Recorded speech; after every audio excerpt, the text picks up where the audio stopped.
Hi guys, welcome back to my channel. Happy New Year. It's so good to be back, although it has been raining for several days here in France. You never know it now because now the sun has come out, but I have been making soups for several weeks and there is one in particular that I really wanted to share with you. It's for this carrot ginger soup. It's creamy, it's delicious, it really does warm you from within. So if it's cold and gray where you live or you just need a little bowl of sunshine right now, this is the soup for you. This soup is so simple to make. This is probably going to be a pretty short video, but on a busy weeknight, that's what we need, right? Easy. So the first thing you're going to do is get out a big soup pot, and then to that you're going to add 1 to 2 tablespoons of olive oil. I usually go the 2 tablespoon route, to be honest. And then to this we're going to add 1 cup of chopped yellow onions, and then you also want to add 1/3 cup of chopped shallots. This is going to sweeten up our onion mixture and just give it a little bit more depth of flavor than if we just use the onions. So I really do like to add the shallots. Then you want to add a little bit of salt, just to taste, and some freshly cracked pepper. And then you can stir that up, continuing to cook the onions and the shallots until they're nice and translucent and fragrant. This is a step that you really don't want to miss, I think, when making soups. It can be really tempting to just kind of throw in the onions, the shallots, and the carrots in a broth, thinking you'll save a step. What ends up happening, I have tried that, and then when you blend it up, it's like an onion smoothie. The onions really need to be cooked down so that they sweeten up and kind of lose that real raw onion flavor. Then at this stage, we're going to add the garlic. I don't like to add the garlic cooking with the onions because the onions take more time to really soften and caramelize than the garlic does.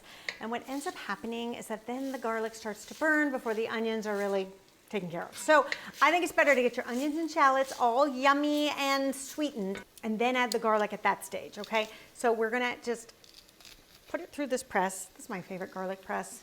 They stopped making it years ago. I'll leave you a link to the one that they're making now. It still looks pretty good. I don't know. I'm a real garlic press person. I know that it's controversial for some people. They like to chop the garlic. You can do that too. I just find the garlic press saves a ton of time. Okay, and we're also going to add our ginger. Another little time saver. I don't peel the ginger because we are going to be blending this soup up and you never know that the skin is in there, and it's really kind of pesky to do that with a spoon and it just takes a little bit of time. So if you don't mind having a little extra fiber, go ahead and just keep the skin on. And we're going to do a full tablespoon. The ginger is the part that I really love about the soup because that's the real warming quality.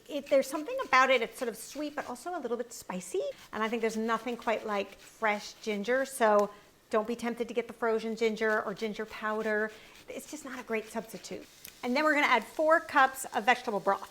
You could also use chicken broth if you prefer. I like to add the broth at this stage because that kind of stops the cooking of the onions. We're going to be using 2 pounds of carrots that I have peeled and chopped. It helps if all the carrot pieces are roughly the same size because then they will cook at the same rate. Give it a stir, and that is all there is to it. We're going to set our timer for 20 minutes. You'll know that your soup is ready to be blended once the carrot is very fork tender. Because otherwise, if you start blending it when it's still a little bit firm, you're gonna have a chunky soup. So you'll have a more velvety smooth soup if your carrots are really nicely done. You could use an immersion blender if you prefer, but I just think for really smooth, creamy soups, there's nothing like a real standing blender. And then you wanna clean out your soup pot. That way when your soup is all nice and blended, you could pour it right back into your pot. You'll be all ready to go. Then you just wanna blend this up on high for 1 to 2 minutes.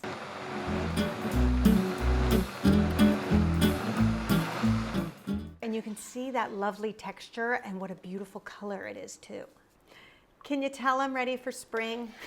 I call these spring colors. That's why I had to go out and buy my beautiful mimosas. Do you see them there? Because I'm getting very antsy for spring and it's only January. So one thing that I think pairs really well with carrot and ginger is coconut milk. So I like to garnish with a little bit of coconut milk. Make sure you get the full fat coconut milk, not the light coconut milk, because the full fat has a similar consistency and it'll end up floating on top of your carrot soup. If you get something that's too heavy or too liquidy, it'll just sink to the bottom. And another thing that's fun to add just for a little bit of texture are some chia seeds. Just to give it a little pop of something interesting, and then a little bit of cilantro, which is another great flavor combination with everything else we have going on here. And if you would like more of my delicious and easy soup recipes for the winter, click the annotation and I'll see you over there.